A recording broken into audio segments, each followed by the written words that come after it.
Hello friends, आज हम बात करने जा रहे हैं एलिजाबेथन ड्रामा और उसके ड्रामाटिस्ट के बारे में। तो चलिए स्टार्ट करते हैं। Elizabethan drama. Elizabethan drama queen Elizabeth के टाइम पीरियड पे आया, इसलिए इसको एलिजाबेथन ड्रामा का नाम दिया गया। इससे पहले मैंने आपको रिनाइसेंस पीरियड के बारे में बताया कि रिनाइसेंस पीरियड में क्या क्या चेंजिंग्स हुई, क्या क्या डेवलपमेंट्स हुई, किस तरह न्यू वर्ल्ड जो है वो डिस्कवर्ड हुई, और इसका जो मेजर करेक्टरिस्टिक था ह्यूमनिज्म, उसके बारे में डिस्कस किया। और अब हम बात करेंगे एलिजाबेथन ड्रामा के बारे में। तो रिनाइसेंस पीरियड और एलिजाबेथन पीरियड की जो सबसे बड़ी अचीवमेंट थी लिटरेचर में, वो थी ड्रामा। इससे पहले मैं आपको ये बताती चलूँ कि जो पूरा रिनाइसेंस पीरियड है 1500 से 1600 तक, उस पूरे रिनाइसेंस पीरियड को एलिजाबेथन पीरियड नहीं कहा जाता। रिनाइसेंस पीरियड के दौरान एलिजाबेथन पीरियड आया था, जब एलिजाबेथ इंग्लैंड की क्वीन बनी थी 1558 में। तब से एलिजाबेथन पीरियड स्टार्ट होता है और 1603 में एंड होता है। तो रिनाइसेंस पीरियड में एलिजाबेथन पीरियड के दौरान ही ड्रामा की डेवलपमेंट हुई थी। जब जो मेजर करेक्टरिस्टिक, इससे पहले मैंने आपको बताया ह्यूमनिज्म, जब उसको यूनिवर्सिटीज़ में और स्कूल्स में स्टडी करवाया जाने लगा, तो उसकी वजह से ड्रामा डेवलप हुआ था।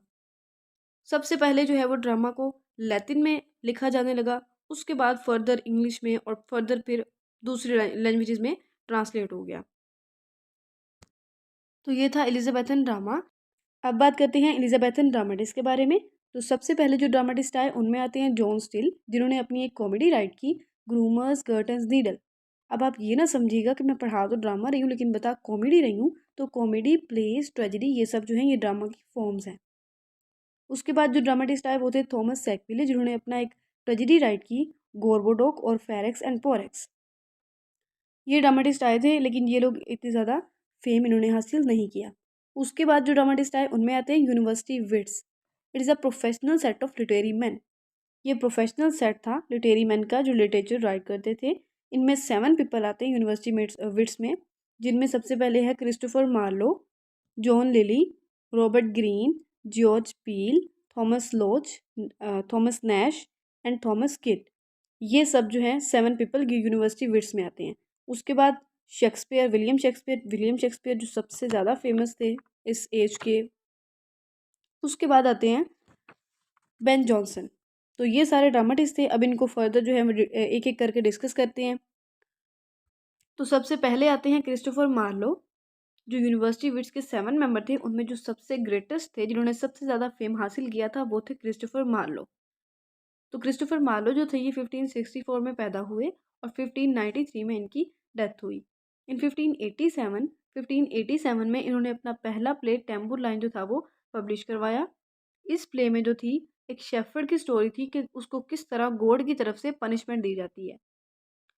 उसके बाद इन्होंने अपनी दूसरी ट्रेजेडी राइट की, डॉक्टर फॉस्टस। उसके अंदर एक स्कॉलर की स्टोरी है कि वो किस तरह अपनी सोल को सेल कर देता है डेविल को, वर्ल्डली इंजॉयमेंट के लिए, अनलिमिटेड पावर के लिए अपनी सोल को डेविल को सेल कर देता है। उसके बाद इन्होंने एक थर्ड ट्रेजेडी लिखी, जियो ऑफ माल्टा। ये भी इसने भी फेम हासिल किया लेकिन उतना फेम हासिल नहीं किया जो डॉक्टर फॉस्टस ने हासिल किया, जो इनकी एक ट्रेजेडी थी। इसके बाद इनका लास्ट प्ले था एडवर्ड टू। वो भी जो था फेम हासिल किया था उसने भी, लेकिन वो भी इतना फेमस नहीं हुआ था। इनका इनका जो सबसे ज़्यादा फेमस वर्क था वो था डॉक्टर फॉस्टस। तो मार्लो की जो कॉन्ट्रीब्यूशन थी एलिजाबेथन ड्रामा के लिए वो बहुत ज़्यादा थी, और उनकी जो ट्रेजेडीज थी उनमें सुपर ह्यूमन हीरोज़ के बारे में डिस्कस किया जाता था।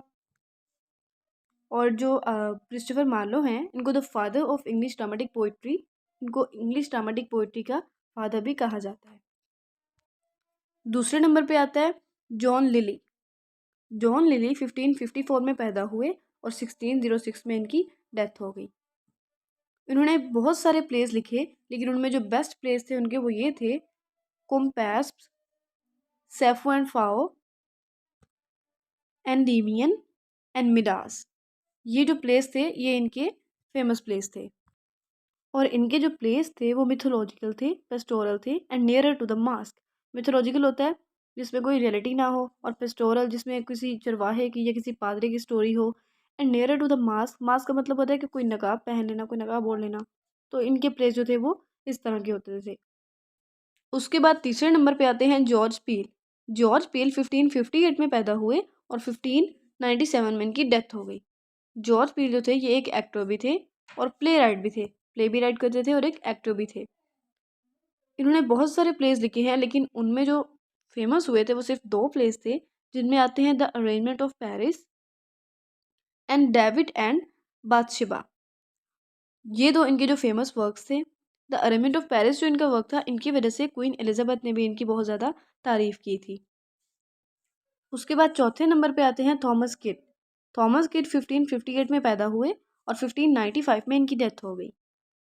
उन्होंने अपने एक ही वर्क की वजह से पॉपुलैरिटी हासिल की थी, जिसका नाम था द स्पेनिश ट्रेजेडी, और इस वर्क को बाद में बहुत सारी यूरोपियन लैंग्वेज में ट्रांसलेट भी किया गया था। तो यही इनका एक वर्क था जिनकी वजह से इनको फेम हासिल हुआ। उसके बाद आते हैं रॉबर्ट ग्रीन। रॉबर्ट ग्रीन 1560 में पैदा हुए और 1592 में इनकी डेथ हो गई। इन्होंने जो प्लेज राइट किए उनमें आते हैं Orlando Furioso, Friar Bacon and Friar Bungay, Alphonsus King of Aragon and George a Greene. ये इनके 3 वर्क्स थे, जो 3 प्लेज इन्होंने लिखे थे। लेकिन इनमें जो सबसे ज़्यादा फेमस, जो सबसे ज़्यादा इफेक्टिव प्ले था वो था फ्रायर बेकन एंड फ्रायर बंगी। इसके अंदर एक फ्रायर की ट्रिक्स के बारे में बताया गया। फ्रायर होता है दरवेश, किसी दरवेश की ट्रिक्स के बारे में बताया हुआ है। और इसके अंदर ये भी है कि it is a simple love story between 2 men with 1 maid। इसके अंदर सिंपल लव स्टोरी है 2 men की एक मेड के साथ। और थॉमस नैश और थॉमस लॉ जो थे, उन्होंने कोई इतनी ज़्यादा पॉपुलैरिटी हासिल नहीं की थी और उनके वर्क्स ने भी कोई इतना ज़्यादा फेम अर्न नहीं किया था। तो अब बात करते हैं विलियम शेक्सपियर के बारे में। विलियम शेक्सपियर एलिजाबेथन एज के सबसे ग्रेटेस्ट ड्रामाटिस्ट माने जाते थे, क्योंकि उन्होंने एलिजाबेथन ड्रामा को उसकी क्लाइमैक्स तक पहुंचाया था। वो ना सिर्फ एलिजाबेथन एज में, बल्कि अब भी आज भी पूरी दुनिया में बहुत ज़्यादा पॉपुलर हैं। विलियम शेक्सपियर 1564 में इंग्लैंड के सिटी लंदन के एक छोटे से टाउन स्टार्टफोर्ड में पैदा हुए और उन्होंने वहीं स्टार्टफोर्ड के एक स्कूल एंडोव्ड ग्रामर स्कूल से लिटिल बिट एजुकेशन ली, जिसमें उन्होंने थोड़ी बहुत लैटिन और ग्रीक को सीखा। इसमें कोई शक नहीं था कि विलियम शेक्सपियर जो थे वो एक हाईली गिफ्टेड पर्सन थे। वो एक इमेजिनेटिव पर्सन थे और उनका क्रिएटिव माइंड था। वो लोगों को मिनटली और डीपली ऑब्जर्व करते थे, अपने साथ रहने वाले लोगों को। तो जितने भी लोग उनके साथ रहते थे वो उनको डीपली और मिनटली ऑब्जर्व करते थे, और यही वजह थी कि फिर वो एक ग्रेटेस्ट ड्रामाटिस्ट के तौर पे सामने आए। अब इनके वर्क्स के बारे में बात करते हैं तो उन्होंने बहुत सारे वर्क्स राइट किए थे, जिनमें उन्होंने कॉमेडीज राइट की, प्लेज राइट किए, ट्रेजेडीज राइट की। तो इनकी जो फेमस ट्रेजेडीज थी उनमें है Hamlet, Othello, King Lear, Julius seizure and Macbeth. और इसके बाद इनकी जो कॉमेडीज राइट की थी उनमें है as you like it, twelfth night, Henry fourth, the merchant of the Venice. ये इनकी कॉमेडीज थी। इसके अलावा भी इन्होंने बहुत सारे वर्क्स राइट किए थे। इन्होंने 154 सोनेट्स राइट की थी और 37 प्लेज राइट किए थे। और शेक्सपियर जो थे वो बिलोंग तो एलिजाबेथन एज से करते थे, लेकिन आज भी उनको जो पॉपुलैरिटी हासिल है जितनी उतनी किसी भी और राइटर को हासिल नहीं है। इवन के सेंचुरीज जिस तरह मतलब टाइम गुजरता जा रहा है, उनकी इम्पोर्टेंस कम होने की बजाय बढ़ती चली जा रही है। तो अब हम ये कह सकते हैं कि वो कितने ज़्यादा ग्रेटेस्ट पोइट थे और कितनी ज़्यादा कॉन्ट्रीब्यूशंस की थी उन्होंने एलिजाबेथन ड्रामा के लिए। उसके बाद आते हैं बेन जॉनसन। बेन जॉनसन 1573 में पैदा हुए और 1637 में इनकी डेथ हुई। He was a classicist, a moralist and a reformer of drama. वो एक क्लासिस्ट थे। क्लासिस्ट होता है जिसको क्लासिक वर्क्स का इल्म हो, और मोरलिस्ट होता है, मोरल का मतलब होता है इखलाक, और मोरलिस्ट सिंपली मीन कि जिसको इखलाकियात का इल्म हो। And reformer of a drama, reformer होता है नज़रसानी करना किसी चीज़ पर, तो रिफॉर्मर ऑफ ड्रामा मतलब ड्रामा पर नज़रसानी करना। और वो जो अपने वर्क्स राइट करते थे, जितने भी वर्क उन्होंने राइट किए हैं, उसके अंदर वो जो उस वक्त की सोसाइटी में जो चल रहा होता था उसकी ट्रू पिक्चर, मतलब जो भी उस वक्त सोसाइटी में चल रहा होता था वो उसके ऊपर अपने वर्क्स राइट करते थे। तो उनके जो फेमस वर्क्स थे उनमें आता है Volpone, The Silent Woman, The Alchemist, Bartholomew Fair. और जो अल्केमिस्ट था वो इनका सबसे ज़्यादा फेमस वर्क था, जो स्ट्रक्चर में बिल्कुल परफेक्ट था। And it is a comedy, और ये एक कॉमेडी थी। And it is the most brilliant realistic Elizabethan comedy, और ये एलिजाबेथन एज की सबसे ब्रिलियंट कॉमेडी मानी जाती थी। इसके अलावा इन्होंने 2 ट्रेजिक प्लेस भी लिखे थे, सिजेनस एंड कैटेलाइन, लेकिन वो इतने ज़्यादा जो है वो सक्सेसफुल नहीं हो सके थे। तो ये था हमारा आज का टॉपिक, जिसमें हमने एलिजाबेथन ड्रामा के बारे में डिस्कस किया और उसके जो मेजर ड्रामाटिस्ट आए थे उनके बारे में डिस्कस किया। और मैं उम्मीद करती हूँ कि आपको इस लेक्चर की समझ आ गई होगी। And that's all. Thank you.